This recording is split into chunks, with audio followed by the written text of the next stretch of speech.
I love collectible toys and statues. You love collectible toys and statues. Let's do a segment based around collectible toys and statues. Here's our first installment of Into the Toy Box. And today, we're going to be focusing on these guys right here, Batman and Brainiac. These two Injustice 2 DC Comics statues made by Triforce. They're Injustice 2 figures, so they're based off of the designs from the video game Injustice 2. You know, that badass fighting game made by the developers of Mortal Kombat, pitting Batman and Superman against each other. Yeah, that Injustice 2. And we have what is arguably the main hero of the game and the main villain of the game. They're a part of Injustice 2's Versus series, where they take two of the characters in statue form and have them face off in cool action poses ready to fight. I believe these were the ones that came with the special collector's edition of the game, which I didn't get. I just got the original standard version of the game on release. But a really good friend of mine, Drew, you might know him as Ezekiel Genesis. He does a lot of Gunpla things on Twitch. Go check out his channel. But he got these for me for my birthday a couple of years ago. And I thank him so much for these because I absolutely love them. Alright, I want to start off by talking about the box that these came in because this thing's pretty cool.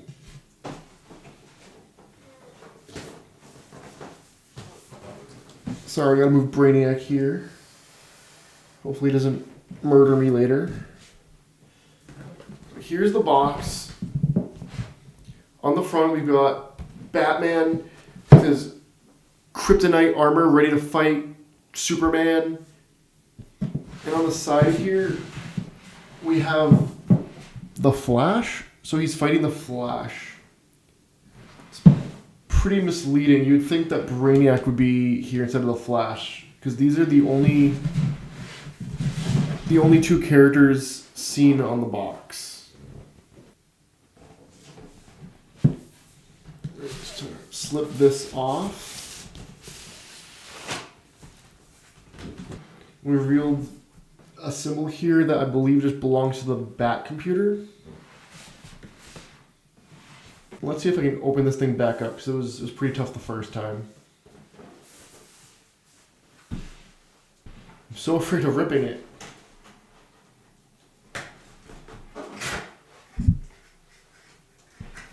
And immediately when you open just the first part of it, there's a warning. Some of the funniest parts of opening a toy. And some instructions about how to assemble Brainiac. We'll go over those later. They were pretty well packed in these styrofoam pieces here. Obviously they're not there, they're outside the box now. But I'm really happy that they were safe in these. Also included in the box is this mysterious envelope. I feel like I'm Steve from Blue's Clues opening up the mail. Alright, in this envelope are, well, first off, here's this awesome, incredible headshot of Brainiac. Similar to the figure, very ready to fight. I love it. You can hang this on your wall. It's like a little mini poster. There was also a similar image of Batman in here. And I believe a certificate of authenticity. I seem to have misplaced them though. I am a bad collector. Now on to the figures themselves. We're going to start with Batman here. He comes in one piece, all connected, no moving parts or anything, so it's a statue, obviously. And it is completely identical to his design in the game. And honestly, I love the design. I wish the live action movies would follow suit. It looks amazing. I like that his armor looks mechanical.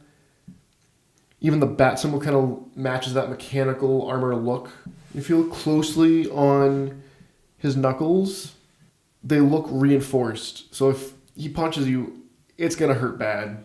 These parts here are pretty sharp, as are his ears, so be careful.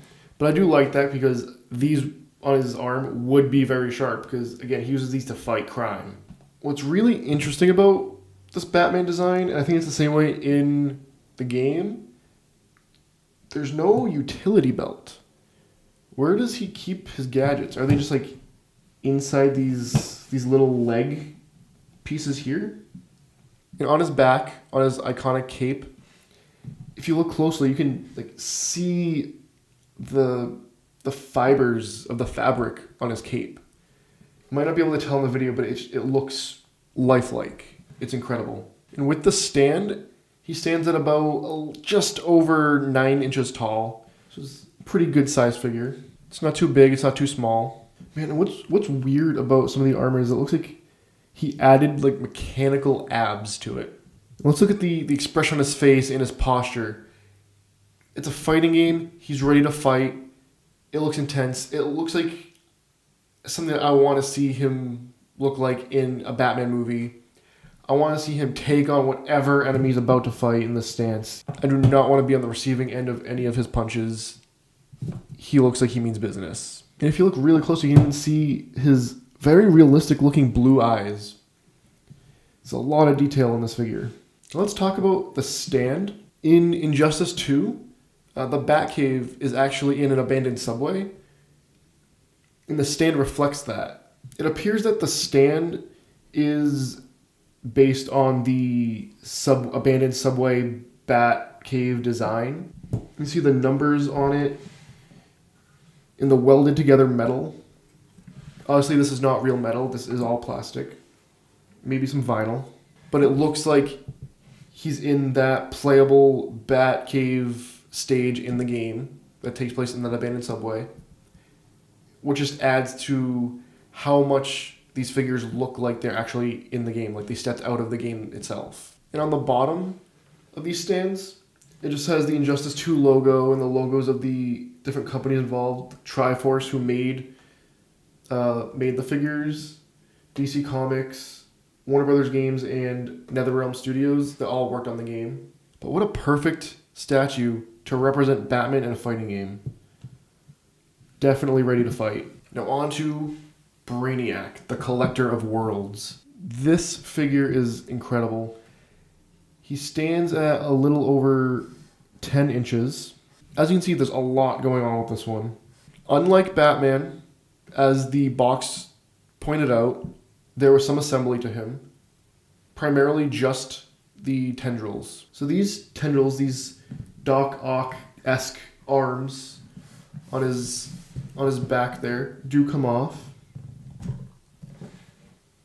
They were pretty frustrating to get in, but once they're in, they stay in, which is good. Watch now, I'm not going to be able to get it back in. Ooh. Ooh. There we go. I'm afraid to break it. Oh, there we go. So if you're not a fan of him having these big tentacly tendrils coming off of his back, you can just take them out, keep them out, and just have a cool looking Brainiac statue without his metal claws. And he looks intimidating. Look at him. His face looks like it's a real person's face. Like, this is how he should be done in live action. And Brainiac is a character that I honestly couldn't have imagined being done well in live action.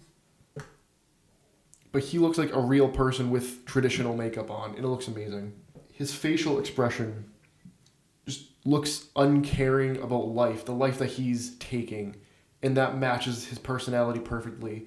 And his extended, Brainiac, his extended arm just ready to absorb life forms for his collection. All his tendrils pointed forward, ready to stab and impale and help out with collecting life forms. And Brainiac is a cross between an organic life form and artificial life, and this figure matches that really well.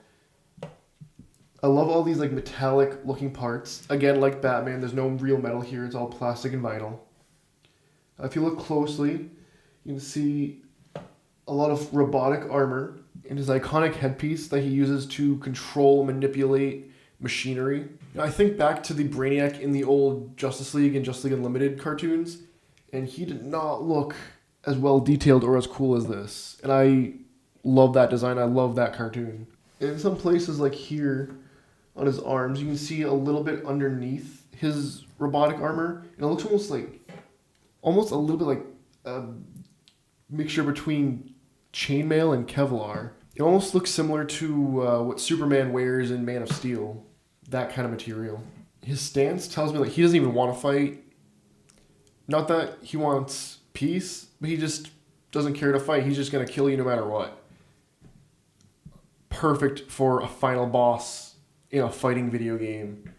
Like the Batman figure, he has the same stand that makes the character appear as though he is in the abandoned subway Batcave from Injustice 2. And that is a playable stage in the game. So if you put them like this, like they're ready to fight like they're in the game. It's a cool representation of the Injustice 2 video game. And these guys... I'm going to try it with Batman. And these guys...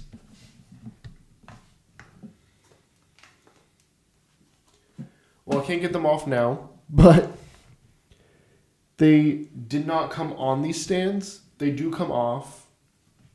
You can, if you want, you can just not put them on at all if you'd rather. Might fit better on some narrow shelves if that's what you have. This set, these guys here, are definitely two of my favorite collectible toys that I own. I have them on either side of my TV that I use for gaming, just facing off like they're always perpetually ready for battle with each other. And they just look amazing on either side of my TV. But you can have them either way you want. You can connect them like they're in the fighting game, ready to fight. You can have them just facing away from each other. Brainiac is a little bit more customizable. You can take some of the trundles off or all of them off if you don't like them. And they don't come on the stands. They come with the stands. So if you want to have them on a more narrow shelf, you can. And they just look perfect. They just look like perfect recreations of the Batman and Brainiac designs from the Injustice 2 video games. And I like that the video game Batman design kind of stayed similar from the Arkham games to the Injustice games, because it honestly is one of my favorite designs of the character. I definitely would have appreciated to see more statues based off of characters from Injustice 2 in similar fashion where they come in pairs like they're ready to fight. Like Flash versus Gorilla Grodd, or even Wonder Woman versus Supergirl, Harley versus Joker. But as far as I know, these were the only two that were released in the pack. But I absolutely love them, and I definitely, if you find a way to get them, even though the game's no longer released because it's a few years old now, or a couple years old now, if you can get your hands on these, I definitely recommend them. Simply put, they're awesome. They're really cool figures. And I'm a huge DC Comics fan, so they're probably always going to be some of my favorite figures that I ever get. Let me know what toys or statues or figures you want me to talk about in a future installment of Into the Toy Box. And don't forget to go to nonstopnerd.com to read about all things nerdy, and follow Nonstop Nerd on Twitter, Instagram, and Facebook.